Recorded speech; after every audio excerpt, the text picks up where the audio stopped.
Olá, chegamos ao módulo 7, onde nós vamos conversar um pouquinho sobre instalações hidrossanitária e elétrica. Vamos começar pelas instalações hidrossanitárias, tá? Entender processo de mudança, migração, sua empresa escolheu um novo espaço, está propensa a um novo espaço, análise, ler a utilização desse novo espaço e avaliação, adequação ao novo espaço, contemplando a normativa, as normas.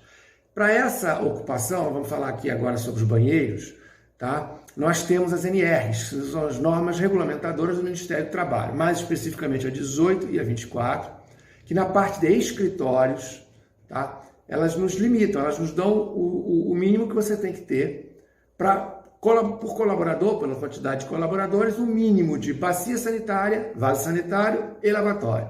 Essa relação sempre tem que ser para um, tá? Para cada bacia um lavatório. Nos banheiros masculinos, a gente pode substituir algumas bacias sanitárias por mictórios. Aí, para cada bacia, 2 mictórios e um lavatório, tá? Não substitui-se todos, obviamente. Essa norma, aqui, o número que a gente tem, que para cada 20 colaboradores, um conjunto, ela é muito restritiva. A gente não costuma usar esse número até para evitar fila em banheiro, né? Porque complica, dá uma densa. Dependendo da densidade do escritório, fica meio inviável isso, tá? Então a gente procura trabalhar com números mais generosos, tá? Mas a gente faz análise de caso a caso, projeto a projeto. Importante entender também que indústrias e fábricas os números mudam, tá? Tá na norma. Isso aqui a gente está falando sobre escritórios. Outra questão importante também é que os prédios mais modernos, os prédios certificados, eles já vêm no core do prédio, na área central do prédio, na área comum do prédio, já vem com um banheiro para cada gênero, masculino e feminino, e um PCD, tá? Questão, se você vai pegar o andar inteiro, ele é todo seu. Se você vai compartilhar o andar, você tem que dividir o banheiro com as outras empresas, tá? Normalmente, esses prédios já contemplam uma previsão dentro do prédio para instalar um banheiro privativo, um banheiro com diretor, alguma coisa nesse sentido.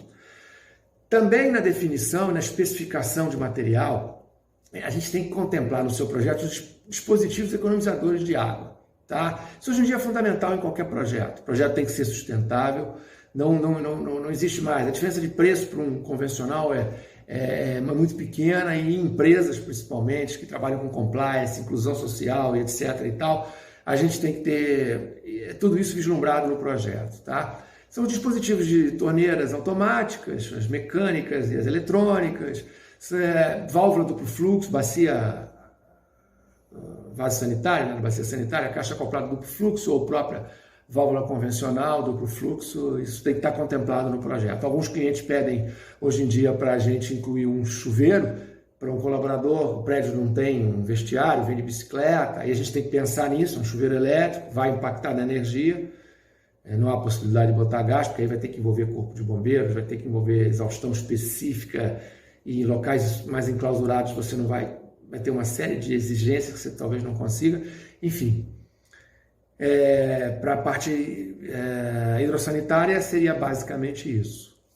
Em relação à instalação elétrica, tem algumas questões que são fundamentais a gente observar, tá?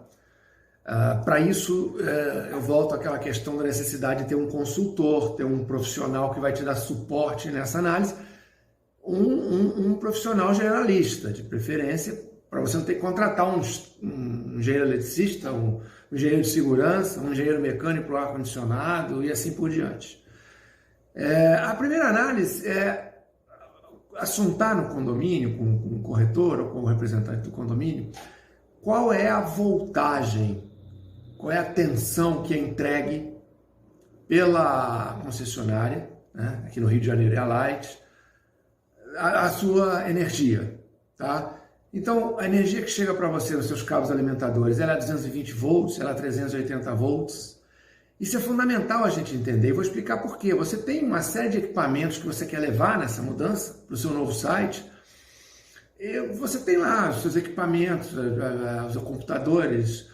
Computadores hoje em dia, se for o laptop, notebook é default, mas você tem outros equipamentos, se for um desktop, se for uma geladeira, micro-ondas, enfim, uma série de equipamentos que você vai ter que são 127 volts.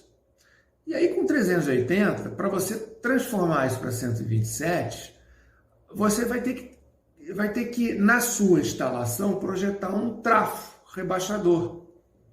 É um transformador rebaixador de 380 para 220.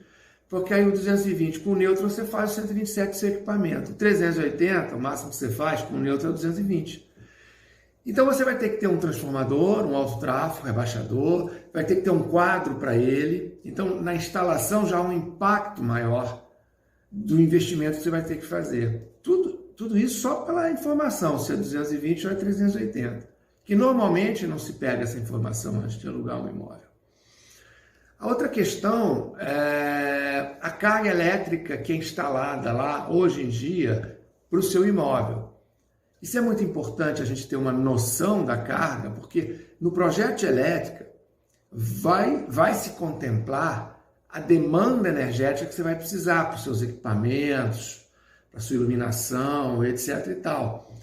E essa demanda ela vai ter que estar representada numa carga instalada. Se para a sua demanda a carga que está instalada naquele site não for suficiente, você tem que fazer aumento de carga.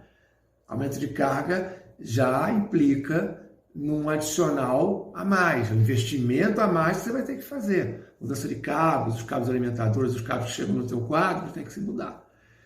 Então, assim, minimamente, você precisa ter uma análise, tá? Porque no desenvolvimento do projeto, você vai ter essas surpresas. E aí você vai ver, puxa vida, e agora? A gente, quando desenvolve um projeto aqui no escritório, a gente manda um questionário para o cliente. Isso é uma outra questão muito importante, tá? É participativo, vamos chamar de coparticipativo. As informações de equipamentos, do que você pretende ter instalado no seu novo site, são extremamente importantes para a gente dimensionar a carga que você vai precisar, para não ter surpresas depois, entendeu?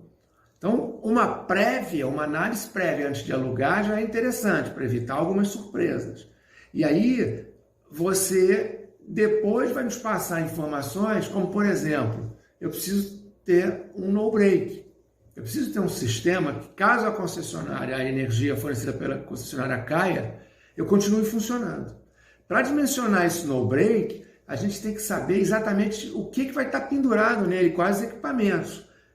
Quanto maior o desenvolvimento, quanto mais carga você precisar, o no-break tem que ser um no-break maior e o banco de baterias para suportar esse apagão de cargas da concessionária é maior. E aí, parte dessa energia é dissipada em calor, são baterias. Aí você tem que prever sistema de ar-condicionado para refrigerar esse sistema. Então, quando a gente manda um briefing, esse questionário, ele é bem completo.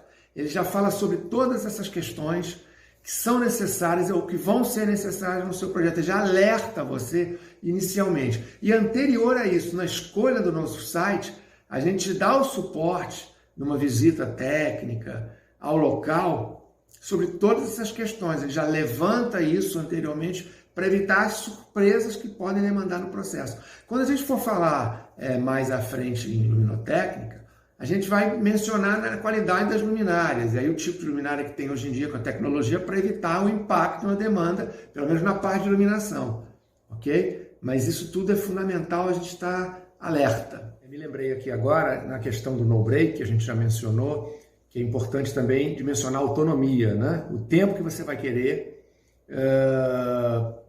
para esse sistema. Isso é calculado. O no-break e o banco de bateria estão relacionados à carga e ao tempo. Eu vou precisar de 30 minutos de autonomia, vou precisar de 1 hora de autonomia. Isso vai aumentando o banco de baterias, né? E uma questão também importante nessa análise preliminar que a gente faz é abrir e verificar o QDLF, o quadro de luz, o quadro principal, ou os quadros que eventualmente tiver de iluminação, de tomadas, para ver o que tem no imóvel que você está alugando, o que tem ali, na verdade. O disjuntor é padrão NEMA ainda, já é o padrão DIN, tá? Que tem uma eficiência maior, são mais novos e tal. Você tem barramento, porque tem uma normativa também, voltando à questão da normativa, que regulamenta a instalação desses quadros, a fabricação desses quadros elétricos. Precisam seguir todo um procedimento, isso vai no projeto, isso vai também no fornecimento, com certeza. Mas na análise preliminar, a gente já dá uma passadinha no imóvel, naquela análise a gente já vê, pelo quadro a gente já vê a manutenção que foi feita, o tempo, o investimento que se fez como um todo nessa parte. Né? No próximo módulo, que é o módulo 8, a gente vai falar justamente sobre luminotécnica. A gente vai dar uma pincelada nesse assunto e vamos falar no que tem de mais moderno em termos de luminárias e sistemas, tá? Que é um entendimento importante você ter, porque isso representa uma qualidade agregada ao teu projeto e um saving na parte energética muito, muito forte. Tá? A gente se vê lá, valeu, um abraço.